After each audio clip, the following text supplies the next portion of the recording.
Good morning viewers, myself doctor Premita Saini.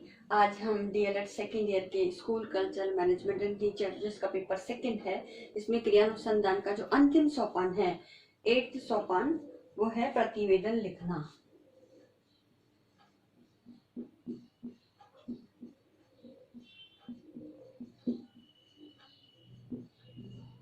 तो आज हम इसकी स्टडी करेंगे। इससे पहले कि हम जो ऑल ओवर सभी सोपान है उसका ब्रीफ में मैं आपको वापस से बता देती हूँ। सबसे पहला सोपान था समस्या की पहचान करना। इस समस्या की पहचान के अंतर्गत हमने समस्या किस क्षेत्र से संबंधित है और समस्या के परिभाषीकरण से संबंधित प्रति को पढ़ा। इसके पश्चात जो सेकंड सोपान था उसमें समस्या का विशिष्टीकरण करना, यानी पर्टिकुलर किस क्षेत्र के particular specific pin pointed area से संबंधित कौन सी वो समस्या है उसका उल्लेख उसके अंतर्गत किया जाता है। तो तीसरा स्टेप हमने देखा समस्या के कारणों का विश्लेषण करना। अब जो समस्या है उसके लिए कौन कौन से उत्तरदायी कारण है उनकी हमने लिस्टिंग बनाई। तो फिर समस्या के कारणों का विश्लेषण करने के बाद चौथा स्टेप था समस्याओं के कारणों के आधार पर परिकल्पनाओं का निर्माण करना।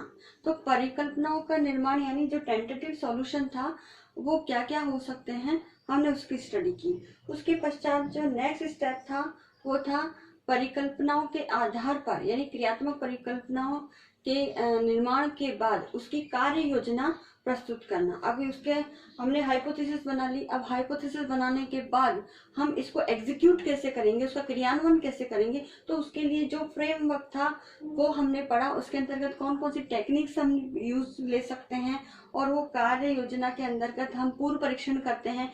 फिर हम उसका टास्क लेते हैं, कौन से टास्क, और टास्क के आधार पर जो इम्प्रूवमेंट्स होता है उसके बाद पुनः टेस्ट लेते हैं उस इम्प्रूवमेंट को जानने के लिए। तो पूर्व परीक्षण और पश्च परीक्षण दोनों के प्राप्तांकों का जब अंतर करते हैं तो ये उस प्राप्त जो डेटा हमें प्राप्त करते हैं टेस्टिंग के आधार पर, उसके आधार पर किया जाता है। उसके पश्चात जो 6 स्टेप था, 6 स्टेप के अंतर्गत अब हमने जो हाइपोथेसिस बनाई थी, हमारे जो एक्चुअल डेटा हमें प्राप्त हुए उसके आधार पर हमारी हाइपोथेसिस कितनी सही हुई है, उस हाइपोथेसिस की को स्वीकृत करना या अस्वीकृत करना, इसका 6 स्टेप था। और 7th स्टेप के अंतर्गत यदि पहली हाइपोथेसिस रिजेक्ट हो जाती है, अस्वीकृत हो जाती है, तो उसके लिए हम उसके बाद हम दूसरी जो हाइपोथेसिस है इसकी टेस्टिंग करते हैं और उसकी परीक्षण करने के लिए हम पुनः उन्हीं स्टेप्स को वापस फॉलो करते हैं। 4 से 6 तक के जो स्टेप्स है वो फॉलो किए जाते हैं। तो इस प्रकार से हमने अब क्रियात्मक अनुसंधान के 7 स्टेप्स को स्टडी कर ली है। उसके वीडियोस आप देख लीजिएगा, यूट्यूब पे अपलोड किए जा चुके हैं। अब ये 7th जो स्टेप है, सॉरी 8th जो स्टेप है वो है, अब जब हमारी पूरा निष्कर्ष निकाल लिया गया है उसके बाद हम एट द लास्ट प्रतिवेदन कैसे तैयार करते हैं। तो प्रतिवेदन लिखना ये हमारा अंतिम सोपान है। और अंतिम सोपान होने के साथ साथ जो हम क्रियात्मक अनुसंधान जब हम करते हैं, एक्शन रिसर्च, तो जब तक हम ये नहीं करते तो एक्शन रिसर्च में प्रतिवेदन लिखने को, प्रतिवेदन यानी रिपोर्ट, इसे इंग्लिश में रिपोर्ट कहते हैं। इस रिपोर्ट जो लिखना है, इस रिपोर्ट लेखन बहुत ही लिखना महत्वपूर्ण एवं उपयोगी होता है। तो ये हमारा बहुत ही इम्पोर्टेंट स्टेप है, इसलिए इसको यूजफुल भी माना गया है। साथ ही इसमें जो ओरिजिनल, जो मौलिक अनुसंधान होते हैं, मौलिक अनुसंधान या प्रयोगात्मक अनुसंधान जो भी होते हैं, एक्सपेरिमेंटल रिसर्च, प्रयोगात्मक अनुसंधान की भांति इसमें रिपोर्ट लिखने की, यानी रिपोर्ट लिखने की सैद्धांतिक या शास्त्रीय प्रक्रिया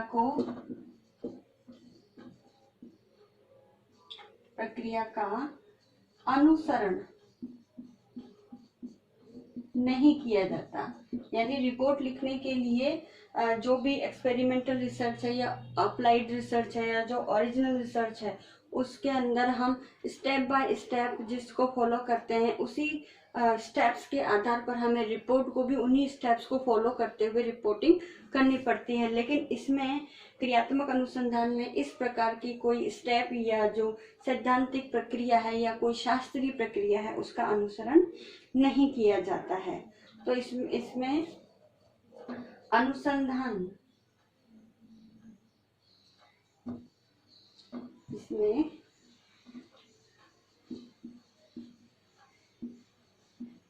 क्रियानुसंधान का संपादन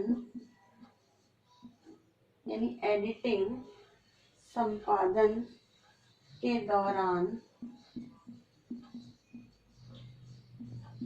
विभिन्न सोपानों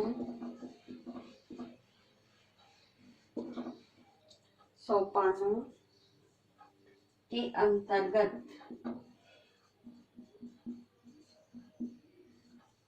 जो कार्य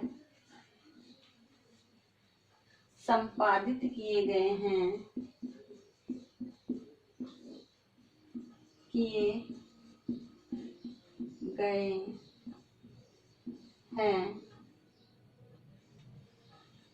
उन्हें व्यवस्थित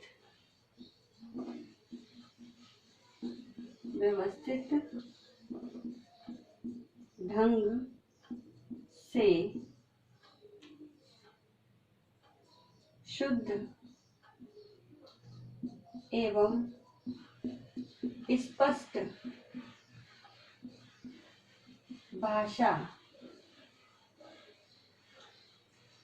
में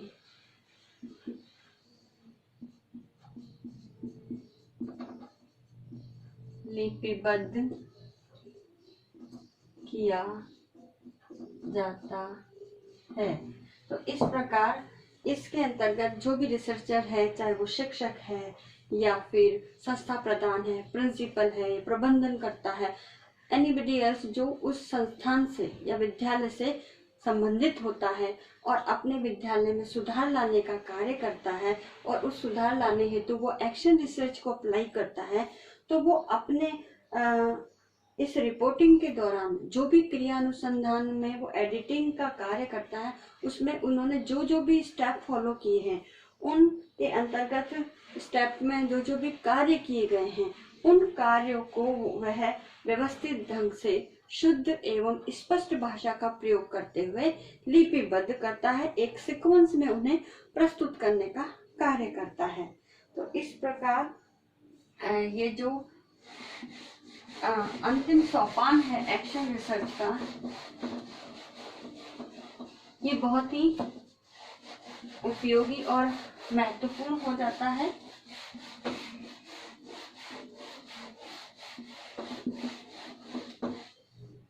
अब इसके अंतर्गत जो रिसर्चर है यानी अनुसंधान करता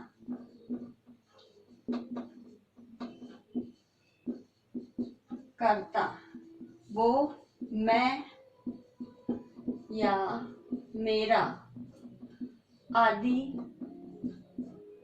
शब्दों का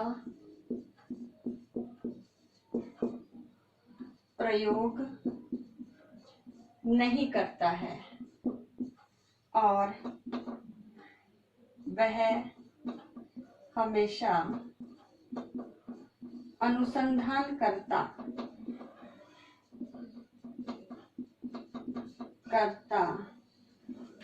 ठीक है, अनुसंधान करता या अध्ययन करता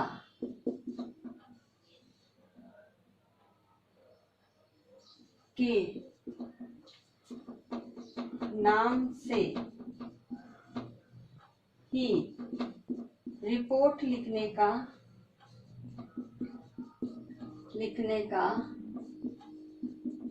कार्य करता है।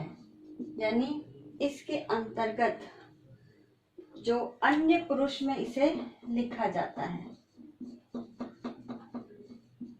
पुरुष में लिखा जाता है, प्रथम पुरुष में नहीं। यानी मैं और मेरा ये प्रथम पुरुष कहलाते हैं। तो इस प्रथम पुरुष में जो भी प्रयुक्त होने वाले शब्द हैं उसके आधार पर उन शब्दों का प्रयोग नहीं किया जाता है, जबकि हमेशा इसमें अध्ययनकर्ता, रिसर्चर या शोधार्थी इस प्रकार के शब्दों का प्रयोग अध्ययनकर्ता, अनुसंधानकर्ता ही, शोधार्थी नहीं, अनुसंधानकर्ता और अध्ययनकर्ता के नाम से ही एक्शन रिसर्च में प्रतिवेदन लिखा जाता है। और इस प्रतिवेदन में जो काम हो चुका है, जो काम हो चुका है उसे भूतकालिक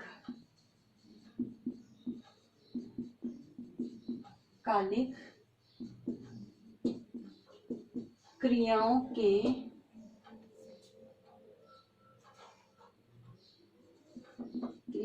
के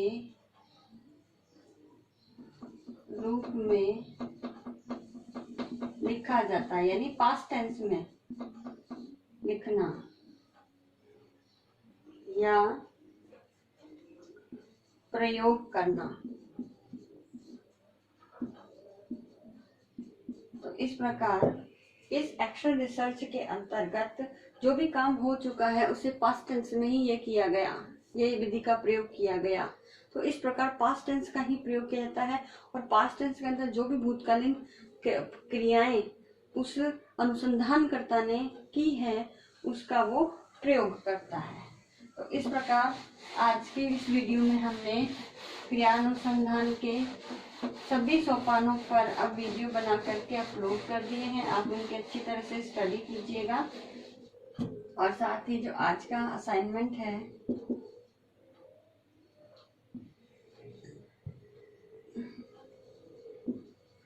इस असाइनमेंट में आपको एक क्वेश्चन दिया जाता है कि क्रियानुसंधान के अंतिम सोपान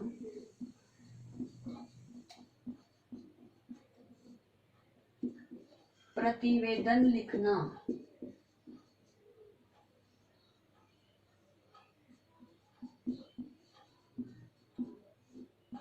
को स्पष्ट कीजिए। तो आपको इसका आंसर लिखना है। साथ ही इस कोरोना महामारी के दौर में आप अपने घर में रहिए, सुरक्षित रहिए, जहाँ तक हो सके फेस पे मास्क लगा के रखिए, लोगों से 2 फीट की सोशल डिस्टेंसिंग का पालन कीजिए, अपने हाथों को सैनिटाइज करते रहिए, बार बार साबुन से धोते रहें। अपने सोशल मीडिया ग्रुप में जितना हो सके आप कोरोना वायरस के बचाव हेतु जो एडवाइजरी गवर्नमेंट ऑफ इंडिया या राज्य सरकार के द्वारा जारी की गई है उसका उसके ऊपर जो पोस्टर है, ब्लॉग है, मैसेजेस हैं इत्यादि बना करके लोगों को शेयर कीजिए, उनको अवेयर करने का कार्य कीजिए और राज्य सरकार के द्वारा गाइडलाइन का पालन कीजिए। आई होप ये वीडियो आपके लिए यूजफुल होगा। So thank you.